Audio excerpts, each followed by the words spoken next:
안녕하세요, 훈입니다. 이제 토익 5월 9일 시험이 일주일 정도가 남았는데요. 오늘은 말 그대로 벼락치기, 제가 약 2주, 10일 정도의 시간 동안 어떻게 토익을 준비하고 어떻게 공부하며 또 제가 드릴 수 있는 단기적인 토익 꿀팁들, 이런 것들에 대해서 이야기를 해보려고 합니다. 오늘 영상은 말 그대로 벼락치기예요. 정말 극한의 효율을, 짧은 시간 안에 극한의 효율을 뽑아내는 그런 공부 방법에 대해서 얘기를 해볼 거고요. 제가 실제로 방금까지도 풀었던 그런 자료들을 사용해서 설명을 드리도록 할게요. 첫 번째로 사용할 교재는 ETS, 이제 토익 정기시험 기출문제집 1, 이거를 사용을 할 거고요. 그리고 단어장은 해커스 토익 기출 몰카를 사용할 거예요. 여기서 왜 기본서, 맨날 기본서 추천하시던데 왜 기본서 안 하시나요? 라고 물어보실 수도 있어요. 지금 10일이라는 시간이 남았는데 기본서를 10일 동안 꼼꼼히 보기에는 정말 부족한 시간이라고 저는 생각을 해요. 그래서 이렇게 짧은 시간에는 기출문제집이 제일 효율이 좋다라고 판단을 했고요. 지금은 한 권인데 아마 한 권을 더 추가할 수도 있어요. 그런데 두 권을 다 푸는 게 아니라 한 권은 전체를 다 풀 거고요. 그리고 나머지 한 권은 파트 1, 2, 5만 풀 거예요. 그런데 여러분들이 만약에 지금 850점 아래다, 복습하는데 시간이 막 3시간, 4시간씩 걸린다, 그러면은 우선 한 권을 목표로 해주세요. 그리고 토익 단어장 같은 경우에는 뭐 어디 거든 다 상관없어요. 뭐 해커스도 괜찮고 다른 것도 괜찮습니다. 벼락치기인 만큼 기출 문제집 꼼꼼하게 정리를 할 거고요. 그리고 남은 시간은 싹 다 단어에 투자를 할 거예요. 먼저 제가 LC를 어떻게 푸는지부터 보면서 설명을 드리도록 할게요. 이 종이는 제가 어제 풀었던 건데요. 이제 LC부터 설명을 드리도록 할게요. LC 같은 경우에는 무조건 파트 1, 2는 소거법을 사용을 하셔야 돼요. 그래서 이렇게 A가 확실히 아닌 걸 알았을 때는 X를 누르고요. 그리고 확실한 거는 동그라미, 그리고 애매한 거는 세모를 써야 돼요. 이렇게 하는 이유는 지금 이 문제들만 보아도 제가 확신을 가지고 푼 게 아니라 나머지 두 개가 절대 답이 될 수 없기 때문에 그나마 가능성 있는 A를 고르는 거거든요.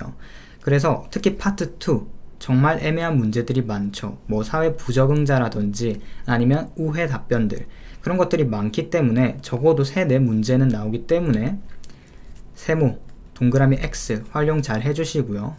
또 문제를 풀면서 이렇게 물음표가 있죠. 이거는 이번 문제의 B를 다시 들어야 된다, 확실하게 듣지 못했다 라는 거예요.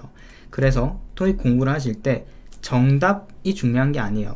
맞았다고 복습 안 해도 되는 게 아니라 틀렸다고 꼭 복습해야 되는 게 아니에요. 이렇게 정확하게 듣지 못한 문장은 무조건 복습을 해주세요. 그리고 이렇게 이 문제 같은 경우에는 C를 복습을 하게 되겠죠. 그리고 문제 전체를 다시 들어야 될 때는 문제 옆에 물음표를 썼고요. 여기서 정답률 자체는 나쁘지 않아요. 뭐 하나 정도 틀렸던 걸로 기억을 하는데, 중요한 거는 하나를 틀렸더라도 다시 들어야 되는 문제들이 이렇게 많습니다. 적어도 7개, 6개는 다시 복습을 해줘야 돼요. 이렇게 표시를 하면 좋은 이유는 우리는 지금 시간이 많이 없잖아요. 그래서 복습할 때 바로 무엇을 들어야 되는지 알 수 있다라는 거죠. 이거 틀렸나? 이거 다시 봐야 되나? 그게 아니라 물음표가 있는 부분만 바로 휴대폰 어플에서 그 부분만 바로 트는 거죠. 이렇게 됐을 때는 시간 효율이 굉장히 좋아요. 뭐 파트 3, 4라고 다를 거 없고요. 파트 3, 4도 마찬가지로 첫 번째 문제 44번이 애매했다면 물음표를 치고요. 다시 들었고요. 그리고 문제 전체 다시 들어야겠다라고 판단이 될 때는 문제 앞에 물음표를 쓰고 복습할 때 바로 이 문제를 틀어서 복습을 했습니다. 복습법 자체는 제가 영상에서 굉장히 많이 다뤘기 때문에 이 영상을 참고를 해주시고요. 간단하게 설명을 드리자면 일단 딕테이션은 절대 하지 않을 거예요. 딕테이션은 시간과 에너지 소모가 굉장히 큰 공부법이기 때문에 저는 평소에도 하지 않고요. 벼락치기일 때는 최대한 안 하도록 할게요. 대신 두세 번 들어보고요. 도저히 안 되겠다 싶으면 지문을 봐요. 스크립트 영어로 된 거. 그리고 해석을 해요. 읽기를 하는 거죠, 이제. 그리고 나서 해석이 잘 된다, 그러면 다시 듣고요. 그것을 큰 소리로 따라 말한다. 이렇게 정리를 할게요. 오늘은 좀 단기적인 팁들에 집중을 해볼게요. 어쨌든 문제는 이렇게 푼다 라고 아시면 되고요. 책에 보셔도 괜찮습니다. 저는 공책에 푸는 걸 좋아하고요. 그 다음에 이제 LC 팁에 대해서 좀 이야기를 해보도록 할게요. 일단 파트 1, 2 같은 경우에는 속어법, 그게 굉장히 중요한 파트였고요. 파트 3, 4 같은 경우에는 이제 이 문제를 같이 보자면 이렇게 세 문제가 나오고 또 이렇게 세 문제가 나오죠. 그래서 세 문제가 하나의 세트죠. 파트 3, 4는. 근데 이 문제를 풀 때는 파트 4의 첫 번째 세 문제를 풀 때는 이 디렉션, 시간에 71, 72, 73을 분석을 끝내야 돼요. 분석을 끝내는 것 뿐만 아니라 제가 여기서 팁을 드리자면 이 지문들 있죠. A, B, C, D. 이것들 생소한 단어는 한번 작게 소리내서 아니면 머릿속이라도 외쳐주세요. 예를 들어서 Art Supply Store이죠. 이렇게 인식을 시키는 이유는 파트 4 같은 경우에는 특히 굉장히 빨리 지나가요. 근데 아무리 아는 단어라고 해도 의식하지 못했던 단어는 내가 평소에 많이 들었던 발음이 아니라면 말한지도 모르고 넘어가거든요. 그렇기 때문에 이렇게 한번 의식적으로 되새기고 이 문장을 흘리더라도 캐치할 수 있게 준비를 하는 거고요. 물론 이것보다 중요한 거는 이 71, 72, 73을 해석을 하고 내가 뭘 들어야 되겠다라는 거를 파악을 하는 게 중요하죠. 대신 토익 같은 경우에는 이 지문을 그대로 말하는 경우, 리프레시먼트라든지 그대로 말하는 경우가 많기 때문에 제가 방금 말했던 팁 꼭 한번 적용을 해주시고요. 그리고 나서 여기에 대한 리스닝이 끝이 나면은 71, 72, 73을 천천히 읽어주잖아요. 그때 우리는 무조건 4, 5, 6의 분석을 하고 있어야 돼요. 그리고 분석이 완료된 상태에서 의식적으로 한번 뱉은 상태에서 문제를 동시에 풀어야 되고요. 또 리스닝이 끝나고 74번 읽어주고 75번 읽어주고 76번 읽어줄 때 우리는 얘네들을 준비하고 있어야 된다라는 거죠. 그래서 파트 3, 4에서 아주 중요한 거, 내가 만약에 75를 놓쳤어요. 그냥 무조건 넘어가야 돼요. 한 번 잠깐은 볼 수 있어요. 2번 정도는 볼 수 있겠죠. 근데 이거를 보기 위해서 만약에 이 다음 세 문제 분석을 못 끝낸다? 한 문제만 분석을 끝낸다? 그러면 계속 이게 미뤄지기 때문에 정말 끝도 없거든요. 그렇기 때문에 과감하게 버리면 돼요. 만점을 목표로 하더라도 한두 개는 틀려도 괜찮아요. 정말로 괜찮으니까 과감하게 버리고 넘어가 주시고요. 여러분들이 듣지 못했다라면은 사실 다른 분들도 듣지 못했을 확률이 정말 높아요. 그래서 신경 쓰지 말고 우리 남은 것들 잘 캐치해 주세요.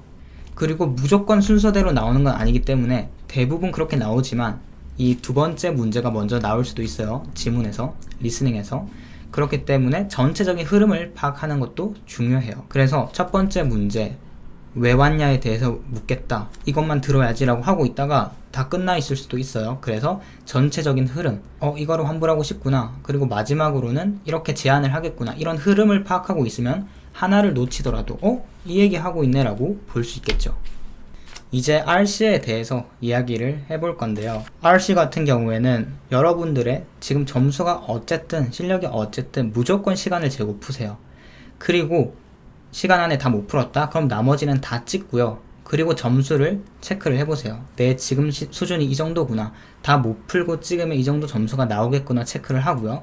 그 다음에 시간 여유를 가지고 꼼꼼하게 풀어보세요. 그리고도 모르겠는 거는 확실하게 복습을 해줘야겠죠. LC와 마찬가지로 맞았다고 복습하지 않는 게 아니라 내가 조금이라도 애매했다라면은 이렇게 물음표를 쳐놓고 바로 이 문제에 가서 복습을 시작하도록 해요.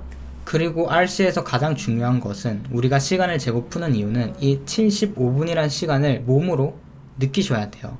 75분이란 시간이 얼마나 긴 시간인지, 얼마나 짧은 시간인지, 내가 몇 문제를 지체해도 75분 안에 모든 지문을 끝낼 수 있는지, 파트 7을 풀 때 한 번에 이해가 안 되는 지문이 있잖아요. 이거를 내가 몇 번을 다시 봐도 시간이 여유로운지, 아니면 여기서 한 번만 내가 더 봤을 때는 시간 소모가 엄청 크다, 그러면은 버리고 우리 다음 거부터 풀고 시간이 남으면 다시 와야겠죠. 그래서 이 75분, 이 시간을 몸으로 계속 느끼는 거예요. 시간을 계속 보면서 막 8분 안에 파트 5 끝내야지, 7분 안에 파트 6 끝내야지가 아니라, 이거는 사람 수준마다 달라요. 끝낼 수 있는 시간은. 큰 틀을 드리자면 파트 5, 6 같은 경우에는 20분 정도를 잡아요. 그래서 파트 5에서 8분에서 12분, 그리고 파트 6에서 나머지 시간 8분에서 12분 정도를 사용을 하는데, 이건 사람마다 다르죠. 그리고 마킹 시간, 뭐 2, 3분 정도는, 3분 정도는 넉넉하게 남겨두시고요.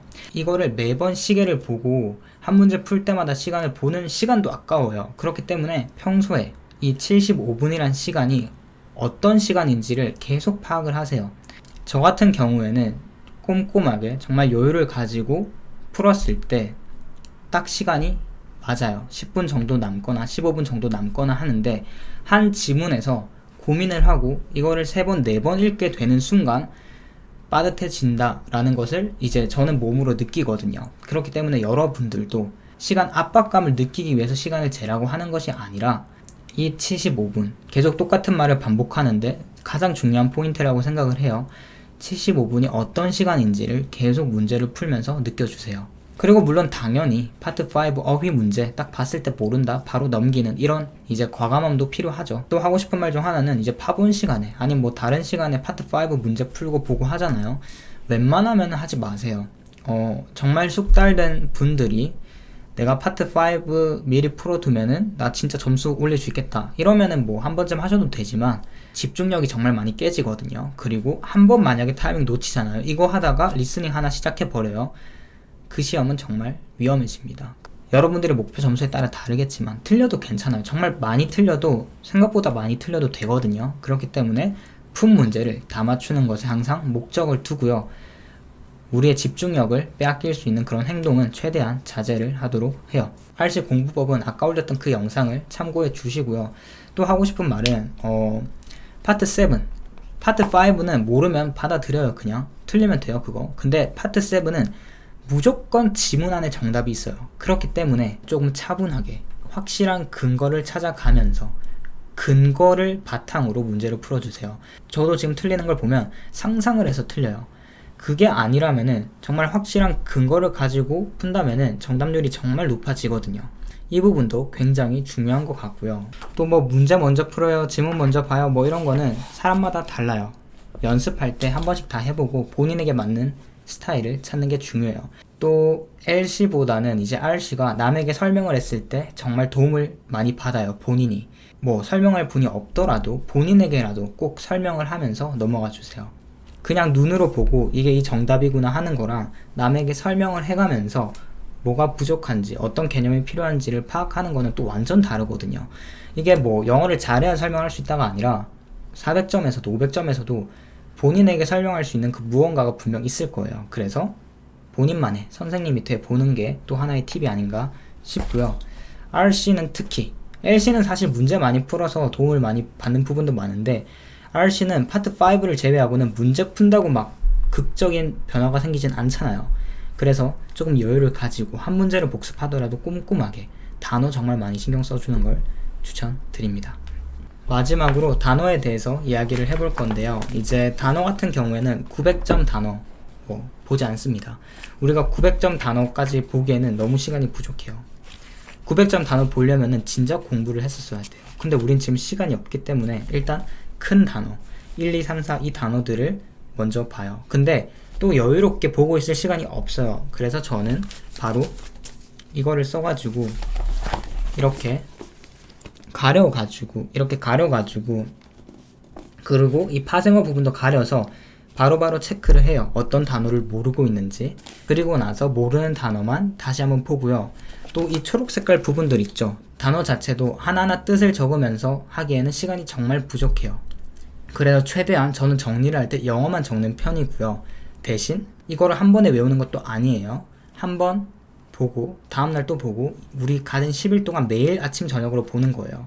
저 같은 경우에는 이제 라이브를 켜가지고 이 정리한 표현들을 설명을 해드리는데 저도 정말 도움을 많이 받더라고요. 그래서 단어를 간단하게 정리하자면은 900점 단어 이런 거 안 볼 거예요. 우리 핵심 단어만 일단 보고 문제집에 나온 단어 다 외울 거예요.